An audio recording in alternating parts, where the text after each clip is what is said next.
တော့ကျွန်တော်ဒီအပေါ်က2ပါးလေးတွေအကြောင်းကိုရှင်းပြသွားမှာဖြစ်ပါတယ်ဒီ2ပါးလေးတွေကကျွန်တော်တချို့တွေကဘယ်လိုဖြစ်တယ်လဲဆိုတော့တချို့ set တွေမှာဆိုရင်ကျွန်တော်ဒီဇိုင်းပြောက်တာတို့ layout ပြောက်တာတို့ပေါ့နော်အဲ့လိုတချို့2ပါးလေးတွေပြောက်နေတာတွေဖြစ်တတ်ပါတယ်အဲ့ခါကျကျွန်တော်ဘယ်လိုလုပ်ရမလဲဆိုတော့ဒီ file ပေါ့ file ကိုတစ်ချက်နှိပ်မယ်နှိပ်ပြီးတော့ကျွန်တော်ဒီအောက်ဆုံးက option ဆိုအောင်နှိပ်မယ်နှိပ်ပြီးတော့ကျွန်တော် customize ribbon ဆိုကိုတစ်ချက်ထပ်နှိပ်မယ်နှိပ်လိုက်ပြီးဆိုရင်ကျွန်တော်ဒီမှာ main tab ပေါ့ main tab မှာကျွန်တော်ဒီအမှန်ချစ်ထားတဲ့ဟာတွေပေါ့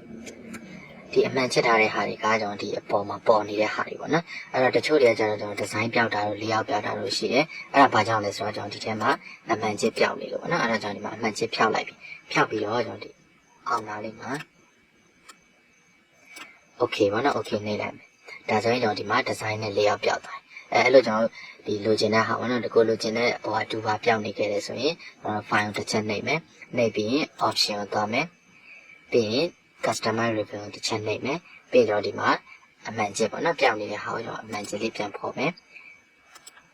okay ပြီးသွားရင် okay နှိပ်လိုက်မယ်ဒါဆိုရင်ကျွန်တော်ပြောက်နေတဲ့ design နဲ့ layout ကဒီမှာပြန်ပြီးတော့ပေါ်သွားပြီပေါ့ဟုတ်ပြီနော်ဒီတိုင်းပဲကျွန်တော်ဒီအပေါ်မှာကိုဒါအသုံးမတည့်တဲ့ဟာပေါ့နော်အသုံးမတည့်တဲ့ကျွန်တော် tab တွေရှိခဲ့တယ်ဆိုရင်ကျွန်တော်ဒီ file နဲ့ကနေ option နဲ့ customize ribbon ကိုသွားပြီးတော့ကိုမလိုချင်တဲ့ဟာပေါ့နော်ကိုမလိုချင်တဲ့ဟာတွေကိုအမှန်ချင်းဖြောက်ပြီးတော့ okay နှိပ်ထားလိုက်ရင်ဒီ2ပါးထဲမှာကိုမလိုချင်တာတွေမပေါ်တော့ဘူးနော်ဒီခါလေးကျကိုလိုချင်တာတွေပျောက်နေတယ်ဆိုရင်လည်းတော့ file ကနေ option နဲ့ customize ribbon သွားပြီးတော့ခုနလောက်ပြတဲ့နည်းလမ်းအတိုင်းပဲကျွန်တော်ပြန်ပြီးတော့အမှန်ချင်းလေးနှိပ်ပြီးတော့ဖော်လို့ရပါတယ်okay ဒါဆိုရင်တော့ကျွန်တော်ဒီသင်ခန်းစာကိုအားလုံးနားလည်မယ်ထင်ပါတယ်